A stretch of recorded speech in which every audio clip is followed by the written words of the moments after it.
अच्छा, आपने 10वीं कहाँ से पास की? 10वीं नगर से करी। नगर 8वीं से। तक फिर स्कूल गाँव में आ गई थी ठीक है। और नगर से 10वीं करने के बाद फिर मैं तहसील हेडक्वार्टर पे आ गया। जी। वहाँ एक हमारे कोई रिलेटिव थे, उनका एक छोटा-सा घर मिल गया था। जी। वहीं रहते थे और बहुत गर्मी थी तो पापा ने क्या किया, एक वो छपरा बना दिया था छपरा घर से ला कर के हाँ, घास हाँ। को, और वहीं पे उसके नीचे बैठ कर के करके दिन आते में सोता था और रात क्या में बात है। सुबह से पढ़ाई। अच्छा, एनएसएस का वॉलंटियर रहा, शाबाश। तो उस वजह से काफ़ी ठीक रहा। अच्छी बात। पर हुआ यूँ कि सर बाड़मेर में इतनी पहचान हो गई कि अब मुझे पढ़ना है तो महाराणा मेरे लिए ठीक नहीं था। साथ में जो पीछे कंधे पे हाथ रख के जो खड़े थे, उन्होंने कहा कि आपको कर ही लोगे और आपको करना है क्योंकि मेरा विश्वास है। ऐसा आपने जब कहने सवेरे वाला मुझे फ़ोन किया। नमस्कार प्यारे विद्यार्थियों, मैं अपने यूट्यूब चैनल पर आप सभी विद्यार्थियों का हार्दिक स्वागत करता हूँ। दोस्तों, मेरा विद्यार्थी मेरा गौरव इस प्रकार की एक प्रेरणादायक सीरीज़ में आपके सामने पिछले कुछ दिनों से लेकर के आ रहा हूँ। साथियों, आज मैं एक ऐसे होनहार व्यक्तित्व से, एक ऐसा विद्यार्थी, एक ऐसा शिक्षक जो किस तरीके से गांव से निकल करके असिस्टेंट प्रोफेसर की अपनी एक जर्नी को पूरा करता है, उनकी कैसी विकास यात्रा रही है और कैसे अपने आप को जो है असिस्टेंट प्रोफेसर तक पहुंचाया है, उन सब बातों को जानने के लिए मैं आपको मिलवाना चाहता हूं मेरे प्रिय विद्यार्थी जो बाड़मेर के दूर गांव क्षेत्र से आने वाला विद्यार्थी है। साथियों, मैं आपका परिचय करवाना चाहता हूं मेरे अपने प्रिय विद्यार्थी नरपत परमार से, जो अभी आरपीएससी के द्वारा जिस हिंदी की जो सीरीज परीक्षा का जो परिणाम आया है उसमें जिन्होंने अपना एक स्थान बनाया है। तो साथियों, आपके सामने है मेरा प्रिय विद्यार्थी नरपत, जिनका मैं अपने इस मंच पर हार्दिक स्वागत भी करता हूं और आप सभी विद्यार्थियों के लिए एक नई सीखने और समझने की बात इनसे हम जानना चाहेंगे, ताकि आप सभी विद्यार्थियों को एक नई प्रेरणा मिले और कैसे एक गांव का विद्यार्थी असिस्टेंट प्रोफेसर तक पहुंच सकता है, कौन कौन सी किताबें उसको पढ़नी चाहिए, क्या उनके पढ़ाई का तरीका होना चाहिए, क्या वास्तव में कुछ ऐसा हम इनसे सीख सकते हैं। इसी उद्देश्य के साथ में मेरे इस मंच पर आपके साथ हैं साथियों नरपत परमार। नरपत जी, मैं अपने इस मंच पर आपका हार्दिक स्वागत करता हूँ। बहुत बहुत धन्यवाद। सबसे पहले प्रणाम गुरुदेव आपको, क्या आपका आशीर्वाद है कि मैं यहाँ हूँ। प्रणाम आपको, प्रणाम मेरे माता पिता को। धन्यवाद। इस यूट्यूब चैनल के माध्यम से जितने भी जो विद्यार्थी तैयारी करने वाले जो मुझे और सर को देख रहे हैं, उनको भी नमस्कार। सबसे पहले मैं अपना परिचय देना चाहूँगा कि मेरा नाम नरपत परमार है और मैं बाड़मेर के गुड़ामारानी तहसील के एक छोटे से गांव डेढ़ावास जागीर का रहने वाला हूं। मेरे पिताजी हैं, वो एक सामान्य किसान हैं जिन्होंने खेतीबाड़ी करी और किसानी का काम करते हुए हमें इस मंजिल तक पहुंचाया। यहाँ तक पहुंचाने में उनका बड़ा रोल रहा। शुरुआती शिक्षा जो है वो मेरी सर गांव से ही हुई। गाँव से 5वीं स्कूल थी हमारे गांव में, हाँ। और 5वीं स्कूल के बाद जब 6ठी में प्रवेश लेना था तो हमारे गांव में 8वीं स्कूल थी नहीं। क्या हुआ? तो हमारे गांव के किनारे पे नदी बहती है, लोनी नदी, तो कभी 3-4 साल में कभी पानी आता, बाकी सूखी रहती है। सूखी रहती। उसको पार करके हम दूसरे गांव जाते थे नगर पढ़ने के लिए। हाँ। तो 6ठी क्लास हमने नगर में प्रवेश लिया जी। फिर इत्तेफाक से बहुत छोटे थे हम और बीच में जंगल पड़ता था तो डर का भी रहता था। हाँ। तो फिर 2-3 महीने बाद हमारे गांव में 8वीं स्कूल खुल गई। फिर 8वीं तक हमने वहीं अध्ययन किया। हाँ। फिर पुनः 9th और 10th हम नगर से की, जो कि घर से 7 किलोमीटर पड़ता है सर जी। 7 किलोमीटर रोज आना और रोज वापस। एक 8वीं 7वीं का बच्चा 7 किलोमीटर आना और जाना बहुत मुश्किल काम होता है। साथियों, अगर आप पीछे 20 वर्ष पीछे जाकर के अगर देखेंगे तो ये जो ज़माना आज बना है वो ज़माना ऐसे ही नहीं आया है। यानी कि आज जो सुविधाएं हैं वो सुविधाएं पहले नहीं थी। तो नरपत जी किस तरीके से अपने गांव के पड़ोस के स्कूल में जाकर के अध्ययन करते हैं। अच्छा, आपने 10वीं कहाँ से पास की? 10वीं नगर से करी। नगर 8वीं तक फिर स्कूल गांव में आ गई थी। ठीक है। और नगर से 10वीं करने के बाद फिर मैं तहसील हेडक्वार्टर पे आ गया। जी। वहाँ एक हमारे कोई रिलेटिव थे, उनका एक छोटा सा घर मिल गया था। जी। वहीं रहते थे और बहुत गर्मी थी तो पापा ने क्या किया, एक वो छपरा बना दिया था घर से ला करके घास को, और वहीं पे उसके नीचे बैठ करके दिन में सोता था और रात में जैसे भी पढ़ाई होती थी। ये देखिए, मैं नरपत जी आपकी एक बात कहना चाहता हूँ, ये संघर्ष जो है ना, ये आपको तराशता है, ये आपको निखारता है। और अपने पश्चिमी राजस्थान की अगर बात करें, वैसे तो सभी जगह पूरे भारत में ही ऐसे हैं, लेकिन इधर के जो विद्यार्थी हैं उनको मुझे लगता है थोड़ा ज़्यादा तपना पड़ता है तब कहीं जाकर के सर उसका ये परिस्थितियाँ अनुकूल रही रूप नहीं सामने हमेशा से। आता है। हाँ, बस पापा का एक जुनून था कि बेटे सक्सेस हो जाए, जी, जी, जी, और इतना अफोर्ड कर नहीं पा रहे थे। कर नहीं पा सर रहे एक किस्सा उस समय ये हुआ था कि हम जब 12th में पढ़ते थे, थे। जी, तो वो गैस का सिस्टम था ही नहीं। हाँ, हाँ, वो एक हवा भर करके क्या बात स्टोव है! होता था। 2000 7, 8, 9 की बात है। 8-9 की बात हाँ, है। 8-9 की बात है।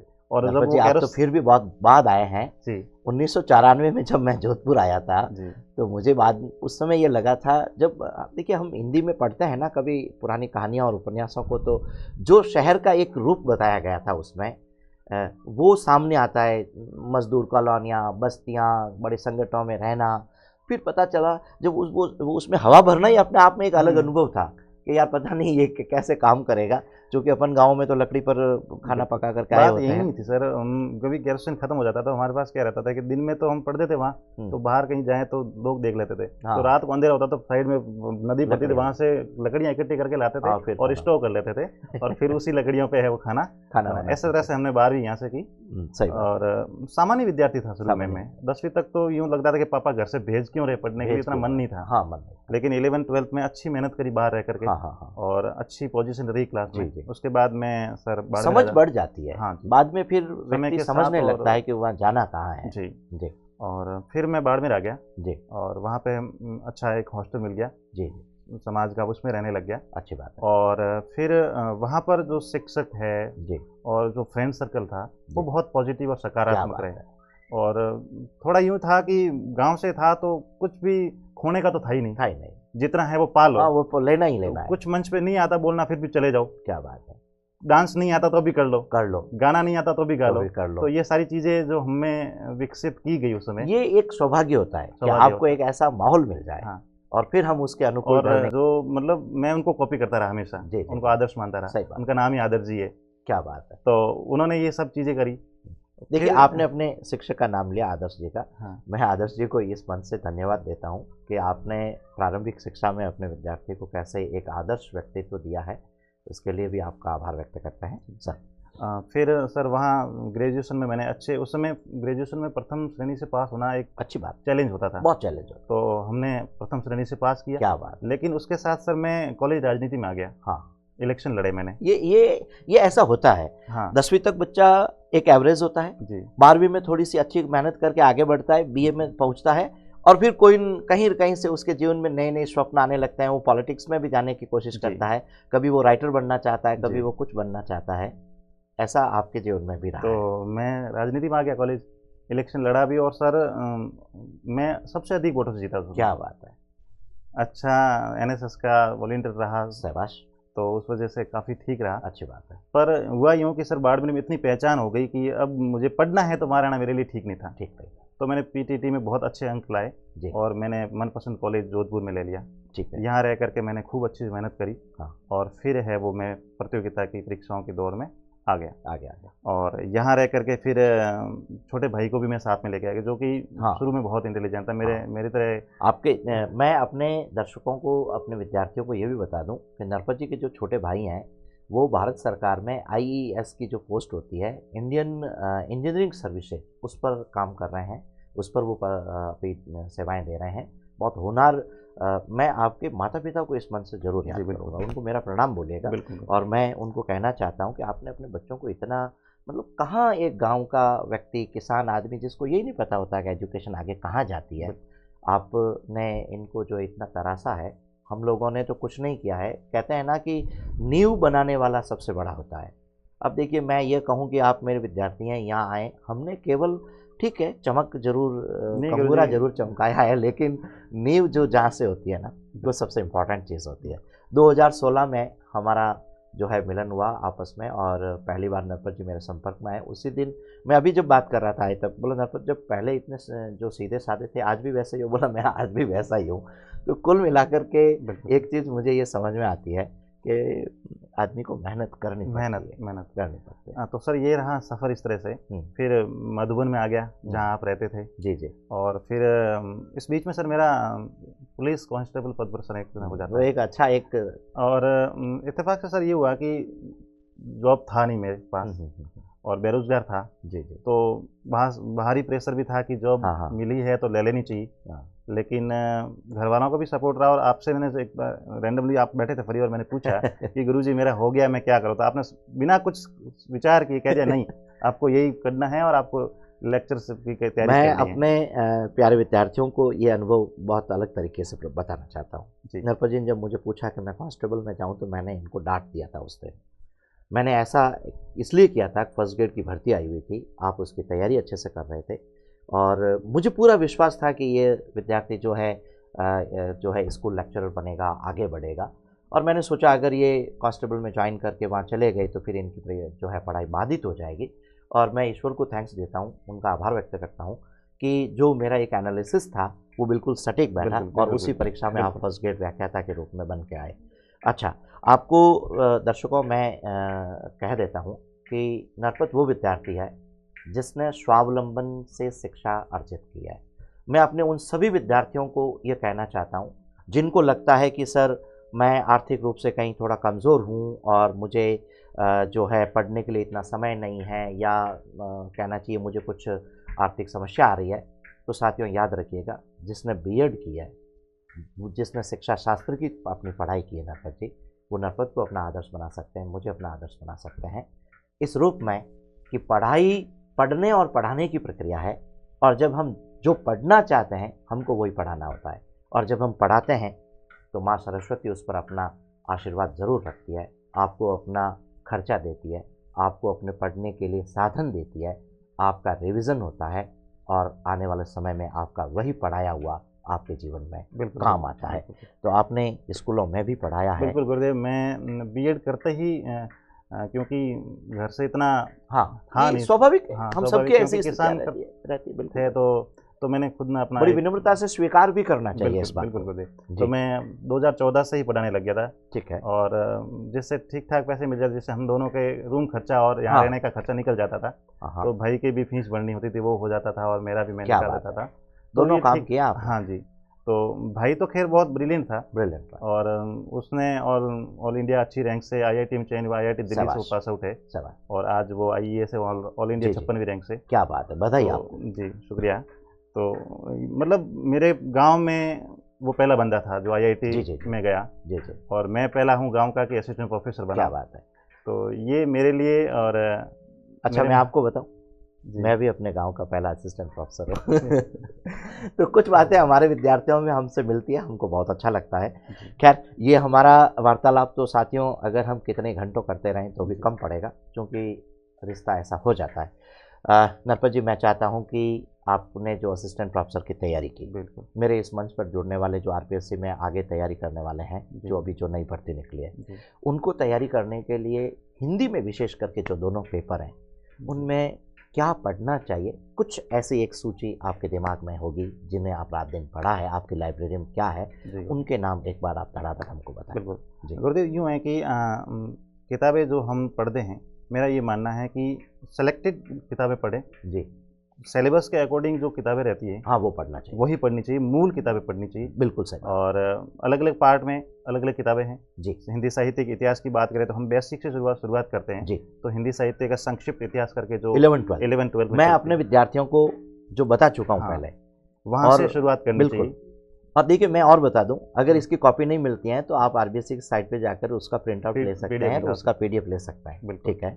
और उसके बाद उसमें जब अच्छे से कर लो आप, तो फिर नगेंद्र और शुक्ल जी की तरफ बढ़ना चाहिए। बिल्कुल बढ़ना चाहिए। और वाकई में अगर शुक्ल जी और नगेंद्र आप पढ़ रहे हैं, पढ़ लेते हैं, तो फिर आप हिंदी के जानकार बन जाते हैं, इतिहास को आप समझ पाते हैं। बिल्कुल। क्या बात। और हिंदी साहित्य के इतिहास के अलावा व्याकरण की अगर बात करें जी, तो व्याकरण में फिर वही जो नवीन हिंदी व्याकरण, बिल्कुल आचार्य कामता प्रसाद गुरु जी की वो किताबें चलती है। शब्दकोश क्या बताना चाहिए? शब्दकोश मानक हिंदी शब्दकोश प्रयाग साहित्य सम्मेलन से जो निकला है, 5 वॉल्यूम होते हैं, अगर आपके पास है तो ठीक है, नहीं तो मुझे लगता है कि वही रामचंद्र वर्मा जी का संक्षिप्त इतिहास पढ़ना चाहिए। कुछ भी पढ़िए, एक अच्छा शब्दकोश लाइए। एक हिंदी शब्द अर्थ और प्रयोग हरदेव बहारी की। हाँ, इससे शब्दों का जो है आपका खेल अच्छा हो जाएगा। बिल्कुल, बहुत उसमें आपकी पकड़ बन जाएगी। और काव्य शास्त्र की अगर बात करें तो भगीरथ मिश्र जी की दोनों किताबें बिल्कुल किताब पढ़नी चाहिए। और अलंकार पारिजात और काव्यांग पारिजात बिल्कुल छोटी किताबें, बहुत प्यारी किताबें और बहुत अच्छे से समझा रखा उसमें। बिल्कुल समझाया। वेंकट शर्मा जी की किताब। हाँ बिल्कुल, रसचंद अलंकार। ये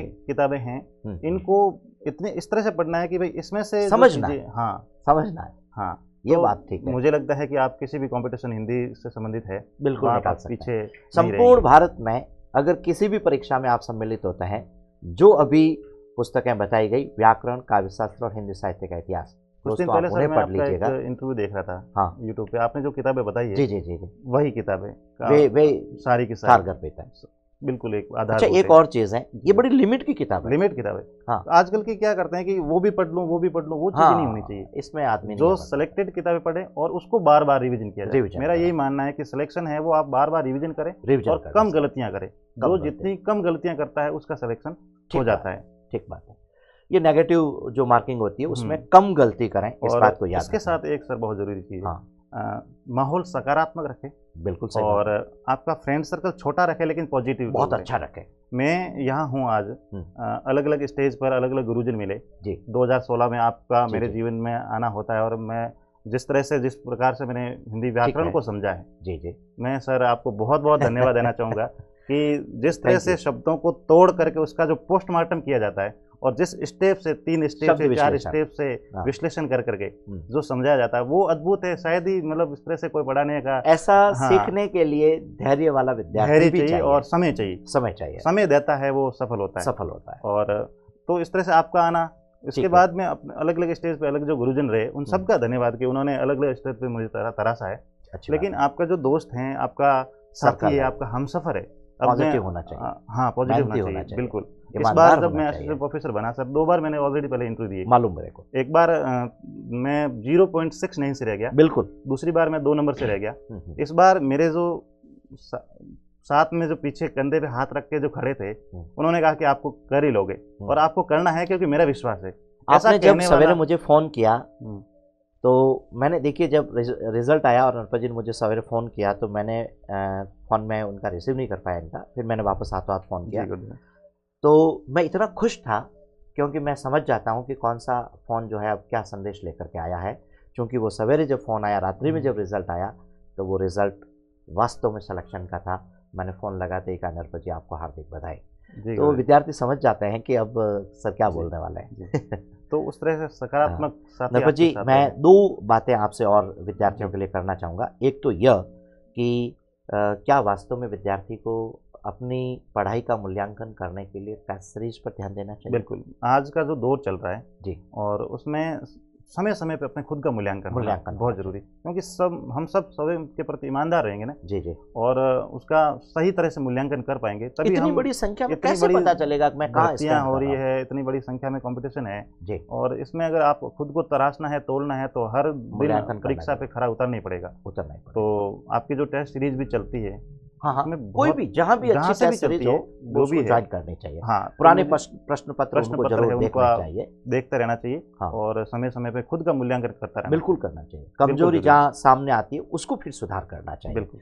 नरपत जी, मैं आपसे एक और विचार रखता हूँ अपने साथियों के लिए कि आप कैसे पढ़ाई को मैनेज किए हैं, कितना पढ़ना चाहिए, क्या जैसे आपने नौकरी के साथ में पढ़ाते हुए आपने अध्ययन किया है, क्या ऐसा और साथियों के लिए एक संदेश आपकी तरफ से क्या होना चाहिए? सर मेरा ये मानना है कि 2016 में जब मैं सिलेक्टेड हो गया था, 17 में मेरी पोस्टिंग हुई। जी जी 4 साल तक मैंने स्कूल में पढ़ाया और उसके बाद मैं रिसोर्स पर्सन के रूप में ब्लॉक का काम देखने लग गया। जी पढ़ाई मेरी उस दौरान भी चलती रही, बीच में काफ़ी कार्य रहे और पारिवारिक जिम्मेदारी हाँ रही। हाँ उसके बावजूद भी साथ साथ में नियमित रूप से आपको नियमित रूप से पढ़ाई पढ़ना। करते हो तो वो कंटिन्यूटी हाँ। रहती है। यानी और कि सेलेक्टिव पाठ्यक्रम हो, हम्म, पुस्तकें अच्छी हो, वास्तविक बिल्कुल। प्रामाणिक हो, बिल्कुल अपना टाइम मैनेजमेंट हो, मैनेजमेंट होना चाहिए। और जब हम पढ़ा रहे हैं तो साथ साथ में उनको जो चीज़ें हमारे कोर्स में होती है उनको इतना अच्छा पढ़ाएं कि वो हमारे खुद की परीक्षा में काम आ जाए। बिल्कुल बिल्कुल। ऐसे अगर 3-4 बिंदु पर अगर एक हाँ, शिक्षक काम करता है बिल्कुल। तो मैं सोचता हूँ उसको कामयाबी जल्दी आजकल मिलती के है। जो बच्चे हैं ना सर, कहते हैं कि खर्चा नहीं है। हाँ अगर वो साथ में अगर 1-2 घंटे कहीं पढ़ा रहे पढ़ा हैं भी स्कूल लें। में और अपने सब्जेक्ट को इस बिल्कुल। तरह से पढ़ा रहे हैं हाँ। तो हमारे जो मन में सवाल नहीं उठते वो कहीं के बच्चे सवाल खड़े करते हैं। या मैं ये कहूँगा हाँ। कि इसमें दोहरा लाभ है, अपने दोहरा को। लाभ होता है, पढ़ना और पढ़ाना दोनों चीज उसके लिए हम स्वावलंबन का भी काम बनता है, बिल्कुल। तैयारी भी हो जाती है, कॉन्फिडेंस भी बढ़ता है, सब कुछ मिलता है। तो वो फायदा मुझे सर काफी मिला। Very good. ये हर एक हिंदी के विद्यार्थी को इस बिल्कुल। तरफ ध्यान देना चाहिए जिसको, हाँ, लेकिन परीक्षा जब नजदीक आ जाए तो हाँ। 4-6 महीने फिर बिल्कुल। उसको जम करके तैयारी जरूर और करनी, लगातार पढ़ना चाहिए, लगातार पढ़ना चाहिए, और नियमितता रखनी। नियमितता रखनी चाहिए। शाबाश। और मैं ये मानता हूँ कि घंटे काउंट नहीं करने, आपने जो पढ़ा है उसको किस देखना। तरह से पढ़ा है, हाँ, उसको आत्मसात किया या नहीं बिल्कुल किया। बिल्कुल। अगर आपने उसको पढ़ा है और उसके बाद में आप लगते हो कि अब इसमें से कोई भी प्रश्न कहीं से भी आ जाए तो मैं हल कर सकता हूँ। मैं हल कर सकता हूँ, बहुत अच्छी तो बात इस है। तरह से पढ़ता है। ये जो कुछ साथी कहते हैं कि मैं 12 घंटे पढ़ता हूँ, 16 घंटे पढ़ता हूँ, 8 8 8 का फार्मूला है, 7 5 3 का फार्मूला है। भैया ये सारे फार्मूले मेरी दृष्टि में कहीं पर भी टिकते नहीं है। बिल्कुल जब मन करता है तब अच्छे से पढ़ना चाहिए। किसी दिन देखिए कोई काम होता है तो वहाँ पर भी भाग लेना बिल्कुल। चाहिए, किसी उत्सव में तो उसमें भी भाग लेना चाहिए, लेकिन नियमित रूप से अपनी पढ़ाई अच्छे से करनी चाहिए। आपसे नरपत जी इतनी लंबी हमने इस मंच पर बात की, आपने समय दिया और मुझसे मिलने के लिए आए। मैं आपको असिस्टेंट प्रोफेसर बनने के लिए भी हार्दिक शुभकामनाएं देता हूं। बहुत बहुत शुक्रिया सर और आपका। आप जल्दी ही अपनी जो अपना रिसर्च काम है, जो शोध कार्य है, वो पूर्ण करके आपके नाम के साथ में डॉक्टर नरपत परमार बने, जी इसके गुरुदेव, लिए आपका आपका आशीर्वाद स्वागत है। करता हूं। और आपके माता पिता को प्रणाम करते हुए आपके गांव के सभी उन लोगों को भी मैं धन्यवाद दूंगा जिन्होंने आपको यहाँ तक पहुँचाने में शुक्रिया। प्रत्यक्ष अप्रत्यक्ष रूप से आपका सहयोग किया। बचपन से लेकर आज तक के अपने गुरुजन जिन्होंने आपको यहाँ तक पहुँचाया, उन सब के लिए भी शुभकामनाएं और धन्यवाद देते हुए मैं इस मंच पर मेरे विद्यार्थियों से बात करने के लिए आपका आभार व्यक्त करता हूँ। धन्यवाद। बहुत बहुत शुक्रिया सर, बहुत बहुत नमस्कार। धन्यवाद। नमस्कार। Thank you.